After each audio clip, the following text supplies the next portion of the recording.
శ్రీనివాసరెడ్డి గారి నాయకత్వం జై తెలంగాణ జై తెలంగాణ జై తెలంగాణ కారు గుర్తుకే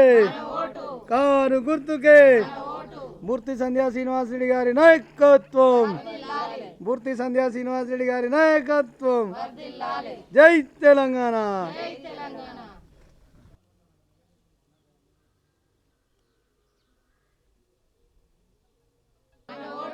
కారు గుర్తుకే చలో మళ్ళా నేను మొత్తం జై తెలంగాణ జై తెలంగాణ జై తెలంగాణ కారు గుర్తుకే మూర్తి సంధ్యా శ్రీనివాసరెడ్డి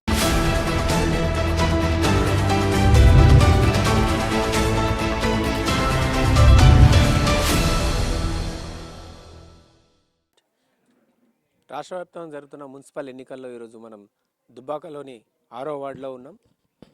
మున్సిపల్ ఎన్నికల్లో భాగంగా ప్రచారాలు హోరాహోరుగా నిర్వహిస్తూ ఉన్నారు. ఈ నేపథ్యంలో మూర్తి సంధ్యారాణి శ్రీనివాసరెడ్డి మనతో ఉన్నారు. వారిని అడిగి తెలుసుకునే ప్రయత్నం చేద్దాం. అమ్మా చెప్పండి, మీ వార్డులో మీరు ప్రచారానికి వెళ్ళిన ప్రజల నుంచి ఎట్లాంటి స్పందన ఉన్నది, ప్రధానంగా ఏ సమస్యలు చెప్తారు మీ వార్డులో? మేము ప్రతి వార్డుకు ప్రతి ఏరియాకి వెళ్ళినప్పుడు ప్రజల నుంచి చాలా స్పందన వస్తుంది. ముఖ్యంగా మాకు రోడ్లు డ్రైనేజీలు కొంచెం ఇబ్బంది ఉంది. దాని గురించి కూడా ప్రజల నుంచి సమస్యలు వస్తున్నాయి. చాలా వరకు అయిపోయినాయి మా ఏరియాలో. కొన్ని ముఖ్యమైన వార్డులలో ఉన్నాయి కాబట్టి దాని గురించి ప్రజలు అడుగుతున్నారు. మిమ్మల్ని గెలిపిస్తే మీ వార్డులో ఉన్న సమస్యలు ఎట్లా పరిష్కరిస్తారు? ఇప్పుడు మా వార్డుకు గెలిచిన తర్వాత మా ఎమ్మెల్యే ప్రభాకరన్న సహకారంతో, మా మాజీ మంత్రి హరిశన్న సహకారంతో నిధులు తెప్పించుకొని మా వార్డును మరింత అభివృద్ధి చేస్తామని చెప్తున్నాను. రోడ్లు కానీ డ్రైనేజీలు కానీ ముఖ్య సమస్య మంచినీటి సమస్య, కోతుల బెడద చాలా ఉంది మా ఏరియాలో, నుంచి పరిష్కరిస్తాం అనుకుంటున్నాం. అభ్యర్థులు కూడా చాలా మంది హోరాహోరుగా ప్రచారాలు చేస్తూ డబ్బులు కూడా దాదాపుగా చాలా లక్షల్లో కూడా ఖర్చు పెడుతున్నట్టు కూడా కొంత సమాచారం ఉన్నది. ఏం చెప్తారమ్మా? ఇప్పుడు డబ్బుల ప్రవాహం అయితే ప్రవహిస్తుంది దుబ్బాక వార్డులలో. సో మీ వార్డులో ఎట్లా ఉన్నది? మా వార్డులో ప్రచారం నడుస్తుందండి. ఇంతకుముందు మేము కౌన్సిలర్గా ఉన్నప్పుడు చాలామంది డబ్బులు సంపాదించారు అనుకున్నారు, కానీ మేము అసలు సంపాదించుకోలేము. ఉన్న ఆస్తులు అమ్ముకున్నాము ప్రజాసేవ కొరకు. నేను గ్రాడ్యుయేట్ అయ్యి ఉండే జాబ్ చేసేదాన్ని, అది కూడా వదులుకొని నేను కౌన్సిలర్గా బరిలో నిలబడ్డాను. దీనికి మేము ఆస్తులు ఒక్క రూపాయి కూడా సంపాదించలేదు, ఇంకా ఆస్తులు మాత్రమే అమ్ముకున్నాము. చాలామంది అనుకుంటున్నారు రాజకీయాలు వచ్చి ఆస్తులు సంపాదించుకోవడానికి, అపార్ట్మెంట్లు కొనుక్కోవడానికి అనుకుంటున్నారు, కానీ మేము కేవలం ప్రజాసేవ కొరకే ఈ రాజకీయాలకు వచ్చినాము.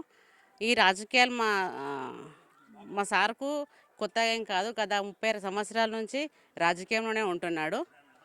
ఇంకా యువకుల గురించి, క్రీడా ప్రాంగణం గురించి అడుగుతున్నారు. మూర్తి సంధ్యారాణి శ్రీనివాసరెడ్డి ఇంతకుముందు కూడా మేము నిల్చున్నాము, అభివృద్ధి చేసినాము. దానికి చేసినాం కాబట్టి మళ్ళీ మాకు మా ఎమ్మెల్యే ప్రభాకర్ అన్న మరొకసారి అవకాశం ఇచ్చారు. దీన్ని ఇంకా మరింత అభివృద్ధి చేద్దామని అనుకుంటున్నాము. వార్డు ప్రజలకు పేరు పేరున కృతజ్ఞతలు. కారు గుర్తుకు ఓటేసి మమ్మల్ని మరోసారి దీవించండి కోరుచున్నాను. అన్నదమ్ములకు, అక్క చెల్లెలకు మరొకసారి చెప్తున్నాను, కారు గుర్తుకు ఓటేసి మమ్మల్ని మరోసారి ఆశీర్వదించగలని కోరుచున్నాను. మున్సిపాలిటీ 6వ వార్డు చేర్వాపూర్లో ఈ నెల 11వ తారీఖు బుధవారం నాడు అక్కలు, అన్నలు, తమ్ముళ్ళు, చెల్లెళ్ళు, యువకులు అందరూ కలిసి కారు గుర్తుకు ఓటేసి 100% రిజల్ట్ మనం చూపిద్దాము, మన గ్రామాన్ని అభివృద్ధి చేసుకుందాము. సో బీఆర్ఎస్ సీనియర్ నాయకులు మూర్తి శ్రీనివాసరెడ్డి కూడా మనతో ఉన్నారు. వారిని అడిగి తెలుసుకునే ప్రయత్నం. అన్న చెప్పండి, మీరు ప్రజల్లోకి వెళ్ళి మీరు ప్రచారం చేసినప్పుడు ప్రజల నుంచి ఎట్లాంటి స్పందన ఉన్నది? గతంలో మేము కూడా గౌరవ ఎమ్మెల్యే కొత్త ప్రభాకర్ అన్న, మాజీ మంత్రి హరీష్ అన్న కృషితో ఒక 5 సంవత్సరాలు కౌన్సిలర్ చేసినాము. 5 సంవత్సరాల అనుభవంలో చాలా విలేజ్ల చాలా వరకు సమస్యలు తీర్చినాము. మళ్ళీ మమ్మల్ని పార్టీ గుర్తించి గౌరవ ఎమ్మెల్యే ప్రభాకర్ అన్న, హరీష్ అన్న కృషితో మళ్ళీ మాకు పార్టీ బీఫామ్ వచ్చింది. ఆ బీఫామ్తో మేము ఈ 10 రోజుల నుంచి ప్రతి ఇల్లుకు తిరుగుతూ ఉంటే మా ఊర్లో చాలా సమస్యలు తీర్చినాము. ఇంకా కొన్ని సమస్యలు ఉన్నాయి. కోతుల బెడద అని చెప్పేసి, బుడ్రాయి అని చెప్పేసి, ఉపాధి హామీ అని చెప్పేసి, యువకులకు ఉపాధి కల్పించాలని చెప్పేసి అంటున్నారు. తప్పకుండా మమ్మల్ని 6వ వార్డు ప్రజలు దీవించి మళ్ళొకసారి మమ్మల్ని గెలిపిస్తే ప్రజలకు అందుబాటులో ఉంటూ ప్రజాసేవ చేయడానికి మేము సిద్ధంగా ఉన్నాము. ఎందుకంటే మా ఊరు వ్యవసాయ కుటుంబం, వ్యవసాయం చెందిన రైతులు బాగా ఉంటారు కాబట్టి, మా పక్కనే దుబ్బాక మండలం హెడ్ క్వార్టర్ ఉంది కాబట్టి ప్రతిదానికి దుబ్బాక పోతారు కాబట్టి బస్సు సౌకర్యం కూడా కల్పిస్తామని తెలుస్తూ ఉన్నాము. ఎందుకంటే మా దగ్గర బస్సు కావాలంటే 2 కిలోమీటర్ కాబట్టి లోపలికి రాలేకపోతున్నారు.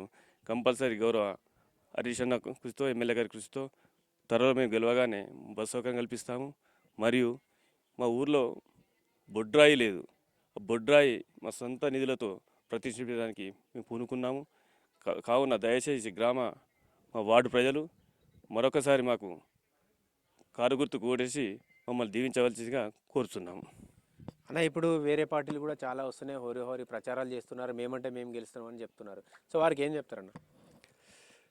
నేను కాంగ్రెస్ పార్టీకి, బీజేపీ పార్టీకి చెప్తా ఉన్నాను. ఇంతవరకు కూడా మా దగ్గర గత 20 సంవత్సరాల నుంచి నా వార్డు ఎప్పుడు కూడా మెజార్టీ కారు గుర్తు. ఎందుకంటే ఈ రఘునందరావు మాటలు, శ్రీనివాసరెడ్డి మాటలు మా వార్డు ప్రజలు వినరు. ఎందుకంటే వాళ్ళు చెప్పేటి సొల్లు కబుర్లు, అబద్ధాలు తప్ప ఇంకోటి కాదు.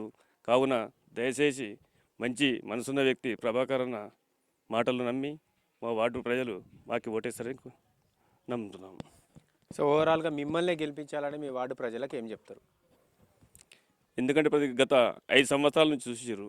ఇప్పుడు నిలబడే వ్యక్తులు గత 5 సంవత్సరాలు వాళ్ళు కూడా సర్పంచ్ చేసారు, ఎన్నో ఆస్తులు సంపాదించారు. హైదరాబాద్లో కానీ, రియల్ ఎస్టేట్ కానీ మేము ఆస్తులు అమ్ముకొని ఈ 5 సంవత్సరాలు ప్రజలకు సేవ చేసినాము. ఆ ప్రజలు గుర్తిస్తూ ఉన్నారు మమ్మల్ని. ఈయన ఆస్తులు అమ్ముకున్నాడు, ప్రజాసేవ చేసిండు, ఉద్యోగం వదిలేసి ప్రజాసేవ చేస్తున్నారు, ప్రజలు నమ్ముతున్నారు. కాబట్టి మేము అందుకే బారిలో దిగినాము. ప్రజలు కూడా మేము ఆశీర్వదిస్తారు, భారీ మేయర్తో గెలిపిస్తారని అనుకుంటున్నాము. గత 5 సంవత్సరాల నుంచి మా 6వ వార్డు ప్రజలకు ఏం తెలుసు, శ్రీనివాసరెడ్డి అంటే ఏ అర్ధరాత్రి కానీ ఎప్పుడు తలుపు తట్టినా, ఫోను చేసినా, పోలీస్ స్టేషన్లో కానీ, ఆసుపత్రిలో కానీ, సిద్దిపేటలో ఉన్న, హైదరాబాద్లో ఉన్న తీసుకొని ఆపదకు సంపదకు నేను పూనుకున్నాను.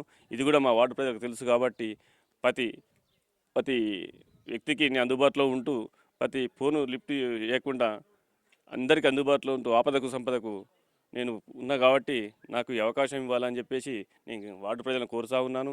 ఎందుకంటే మీకు కూడా తెలుసు, గతంలో ఈ నాయకులు ఒక వ్యక్తి చనిపోతే అక్కడ కూడా వచ్చి రాని పరిస్థితి, ఒక వ్యక్తి ఆపద ఉంటే అక్కడ రాని పరిస్థితి. నేను పెళ్ళిళ్ళకు కానీ, సావులకు కానీ అన్నిటికీ మంచికి చెడుకు 5 ఏళ్ళు మీకు అందుబాటులో ఉన్నాను. కాబట్టి మళ్ళీ నాకు ఒకసారి అవకాశం ఇస్తే ఆపదకు సంపదకు మీ వెంట ఉంటానని, అందుకే నాకు దయచేసి కారు గుర్తుకు ఓటేసి గెలిపించగలరని నేను వార్డు ప్రజలను కోరుతా ఉన్నాను. గతంలో కూడా మేము వార్డు మెంబర్గా చేసిన అనుభవం ఉన్నది. కొత్త ప్రభాకర్ రెడ్డి సహకారంతో మన వార్డులో పలు సమస్యలు ఉన్నాయి. ఇటు సీసీ రోడ్ల సమస్య ఉంది, డ్రైనేజ్ సమస్య ఉంది. ముఖ్యంగా మా ఊరు నుండి దుబ్బాక వెళ్ళాలంటే ఒక బస్సు సౌకర్యం ఇంతవరకు కూడా లేదు. మమ్మల్ని గెలిపించినట్టయితే బస్సు సౌకర్యంతో పాటు మా ఊళ్ళో అన్ని సమస్యలు కొత్త ప్రభాకర్ రెడ్డి అట్లే మాజీ మంత్రి హరీష్ రావు దృష్టికి తీసుకెళ్లి మన వార్డును అన్ని రంగాల్లో ఆదర్శ వార్డుగా నిలుపుతామని చెప్పి అభ్యర్థి చెప్తా ఉన్నారు.